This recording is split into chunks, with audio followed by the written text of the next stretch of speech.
Mike's Daily Podcast. Episode 1326.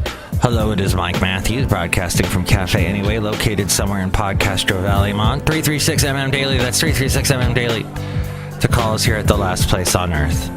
Today, the Brewmaster, the Disgruntled Fiddle Player, the Benita, and we will get to the segment, This is Interesting, and I am so happy it's Friday. Mike's Daily Podcast. Oh, my podcast picture has to do with me and a horse.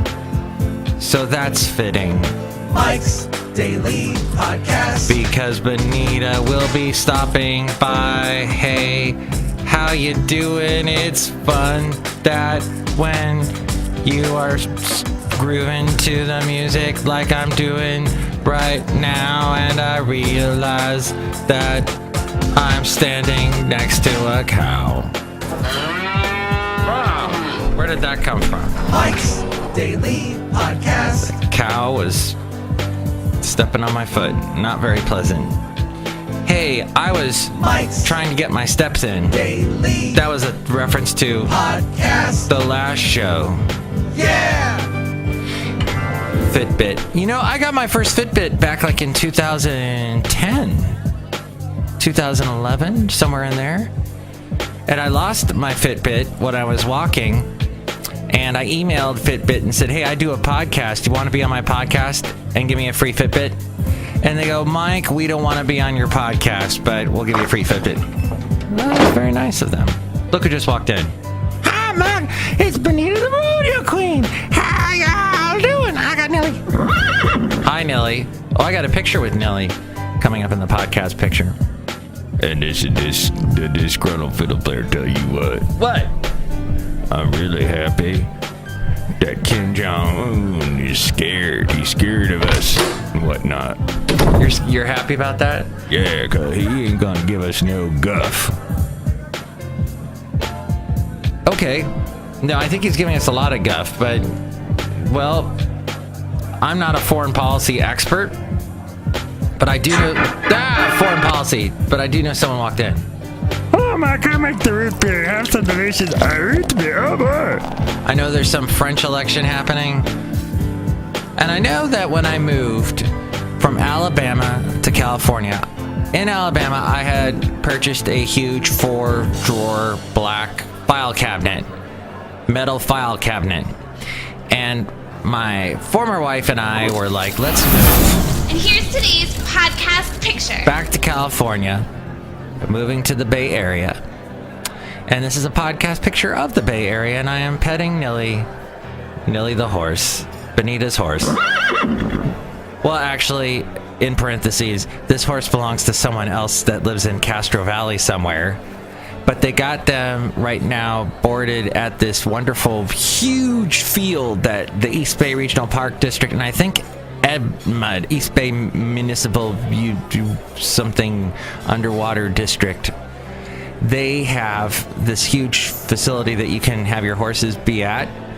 And they were just running up and down this hill. And they came up, as soon as my friend Katie and I came up to this fence with our dogs. Of course, I have Basil the boxer with me. And she has her dog Mally.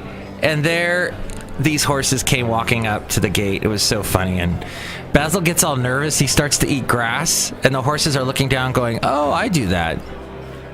And it was a fun moment. And I got to pet this horse that was so friendly. And Katie got a picture of it. Thank you, Katie, so much for this picture. This is actually a podcast picture she took. So this is the podcast picture. And this is a file cabinet. This story was about a file cabinet anyway. And I said to my former wife, hey, do we want to take all the stuff that's in the file cabinet out before we move it? And she goes, no. And I said, excellent. Because I didn't want to take all those papers out and put them in boxes. And well, that was kind of a bad idea because now this file cabinet still weighs a ton because it's got all the papers in it. But we moved it. We somehow got it on a dolly, put it in a truck. It went to California. We unloaded it ourselves, put it in storage for a while because we didn't have a house right away. We still had to look for a house for 3 months. finally found a house, moved it into that. Well, in the process of that file cabinet being in the truck going from Alabama to California, it got a big old dent in it. What a shock, huh?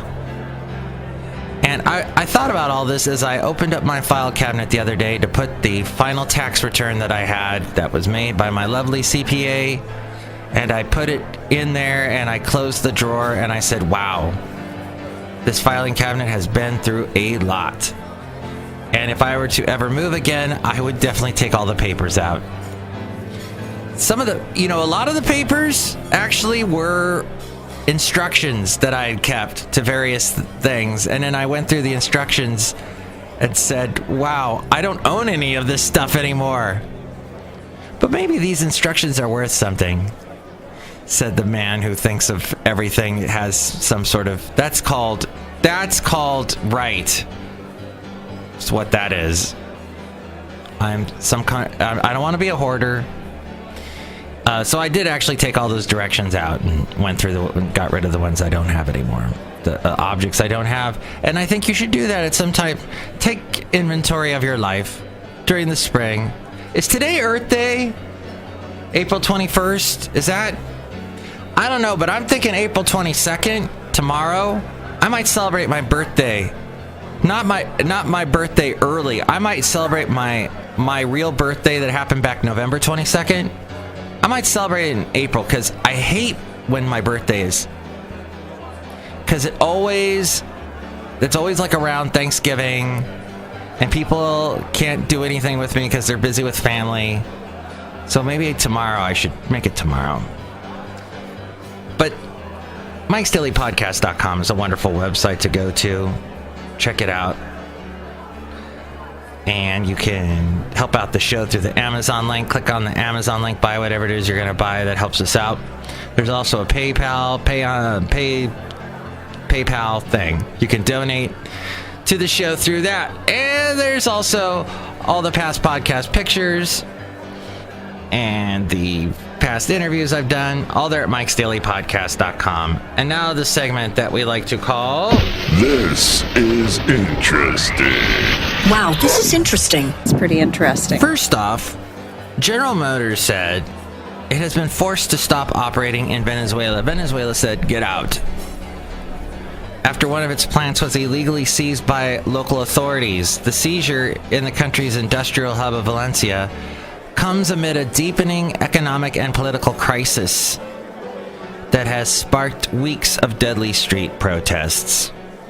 General Motors Venezuelan GM's local subsidiary, they call it Venezolana, said it strongly rejects the arbitrary measures taken by the authorities and will vigorously take all legal actions within and outside of Venezuela to defend its rights.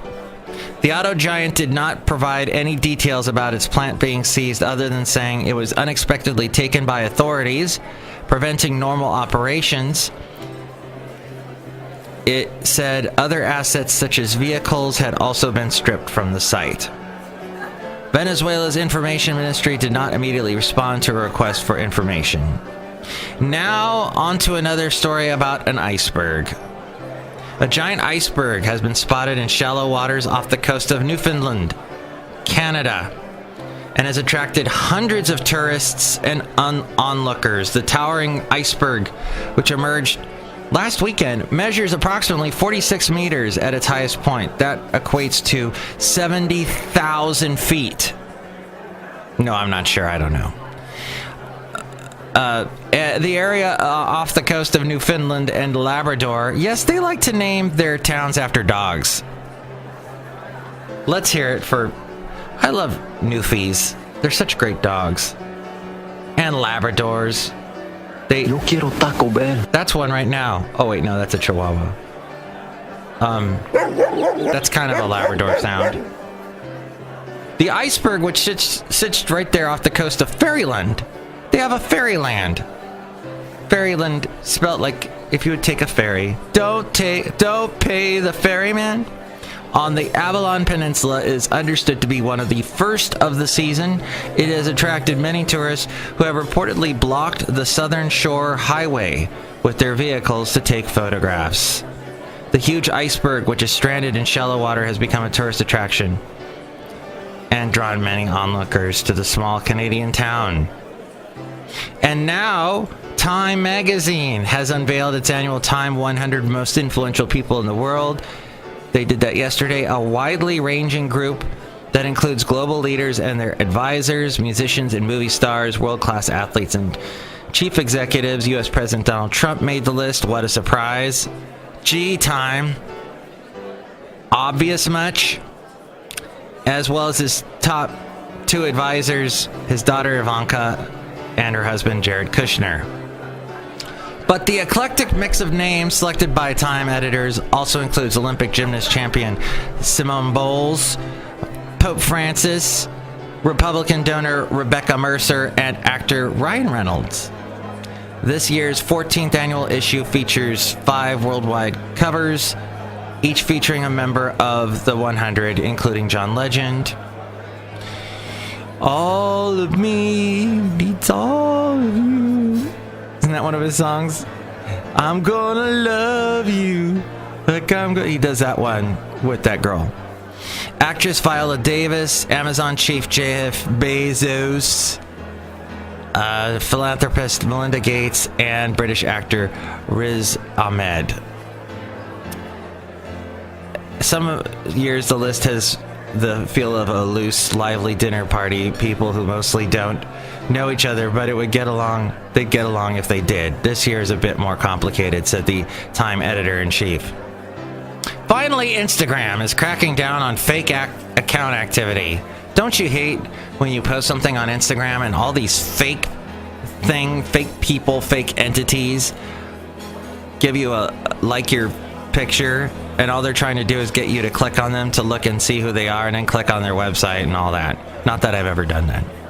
But they're trying to crack down on fake account activity with the closing of Instagress, a popular third-party service that advertised itself as an automated way to, quote, get real Instagram followers and become incredibly popular. Instagress said it was forced to shut down its service, which let people pay to have their accounts automatically like and comment on other photos. Ugh, I hate that.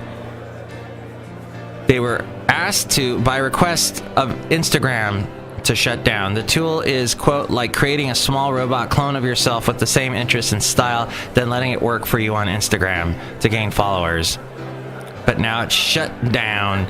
The move signals that Facebook-owned Instagram is starting to address the proliferation of so-called bot activity on its platform. An Instagram spokesperson said that we don't comment on specific apps and shared a link to Instagram's developer policy, which prohibits the selling of Instagram data by third parties. A photographer named Calder Wilson described how he used Instagram for 2 years to like thousands of photos and make thousands of comments per month. Oh, I hate that. I hate you photographer person. As we go outside a Café Anyway, we're bringing Mike's Daily Podcast somewhere in Podcast Valley. That's what I really don't like about Instagram. That's why I'm not on it much. Just maybe, I think on Sunday is the only day of the week I do it, but... Well, I think we'd like to wrap up the show nicely right here, don't you? Because next show, we're going to have Madame Rootabega, Valentino, and Bison Bentley. Enjoy this Earth Day or whatever today is, and enjoy your weekend. And enjoy me on my country show tomorrow and on Sunday, Country Crossroads Radio. Perhaps a lovely horse will stop by, because horses seem to like country music. And I will be on there tomorrow afternoon and on Sunday afternoon playing country, bluegrass, and Americana. All right. Goodbye. Mike's Daily Podcast is written and produced and performed by Mike Matthews. His podcast is super easy to find. Download or listen to his show and read his blog at mikesdailypodcast.com. Email Mike now at mikesdailypodcast@gmail.com. See you tomorrow. Bye!